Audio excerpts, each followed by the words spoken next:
एक जंगल में एक लोमड़ी खाने की तलाश में भटक रहा था और उसे कुछ भी नजर नहीं आ रहा था।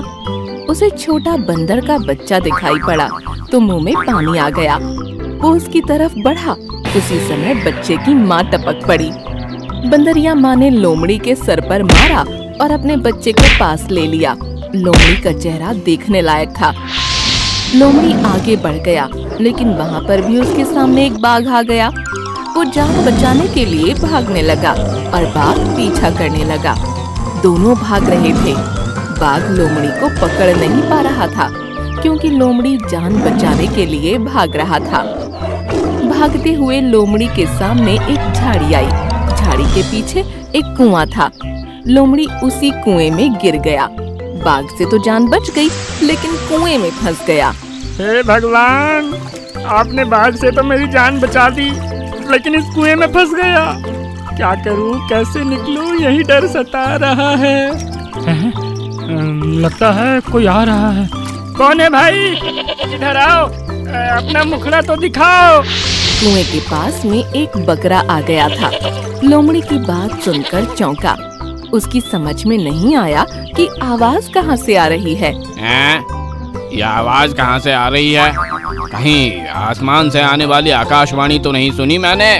अरे आकाश से नहीं, मैं कुएं के अंदर से बोल रहा हूँ। जरा आगे आकर अंदर झांको। बकरे ने जब कुएं में देखा तो लोमड़ी कुएं के पानी में तैरते हुए दिखाई पड़ा। अरे लोमड़ी राजा, यहाँ क्या कर रहे हो? चालाक लोमड़ी ने अपने दिमाग का घोड़ा दौड़ाया और उत्तर दिया। अम्मा यार, दोहरा फायदा उठा रहा हूँ। देखो, गोते लगा रहा हूँ। स्वादिष्ट मीठा पानी पिया और पानी में ही तैरने का मौका दे दिया। सारी गर्मी छो मंतर हो गई है। बड़ा आनंद मिल रहा है। आओ तुम भी आनंद उठाओ, ठंडा मीठा पानी पियो और गोते लगाओ। मैं तो यहाँ अकेला हूँ, लेकिन एक से भले दो होते हैं। लोमड़ी की चालाकी से भरी बातें असर कर गईं और बकरे के मन में कुएं में कूदने की इच्छा जागृत हो गई। बस फिर क्या था, उसने आगे पीछे कुछ सोचा नहीं और कुएं में झम्म से छलांग लगा दी। बकरे ने पानी पिया और गोता भी लगाया, लेकिन कुछ देर के बाद उसका मन कुएं से बाहर आने के लिए करने लगा। उसने अपनी इच्छा प्रकट की। लोमड़ी राजा, अब तो बाहर जाना चाहिए। कैसे निकला जाए? मुझे भूख भी लगी है।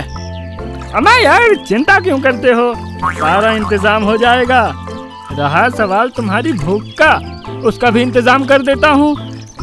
वो कैसे? बकरा भाई, तुम एक काम करो, पंजे के बल पर कुएं की दीवार पर खड़े हो जाओ। मैं खुद तुम्हारे सर से होते हुए ऊपर कूद जाऊंगा। बाहर निकलकर तुम्हारे लिए हरी हरी घास लेकर आऊंगा।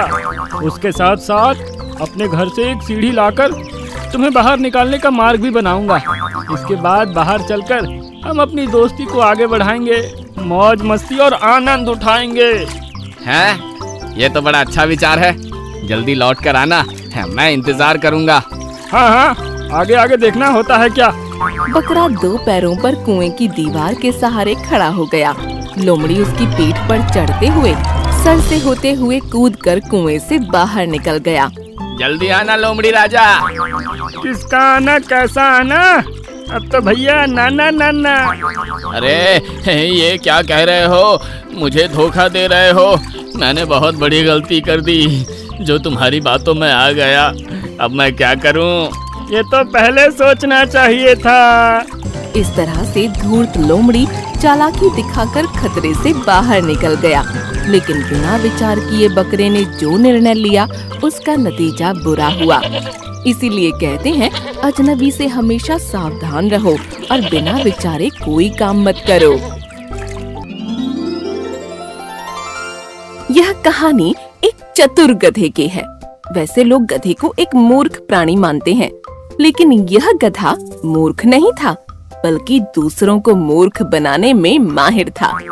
वह अपने इलाके में किसी बाहरी जानवर को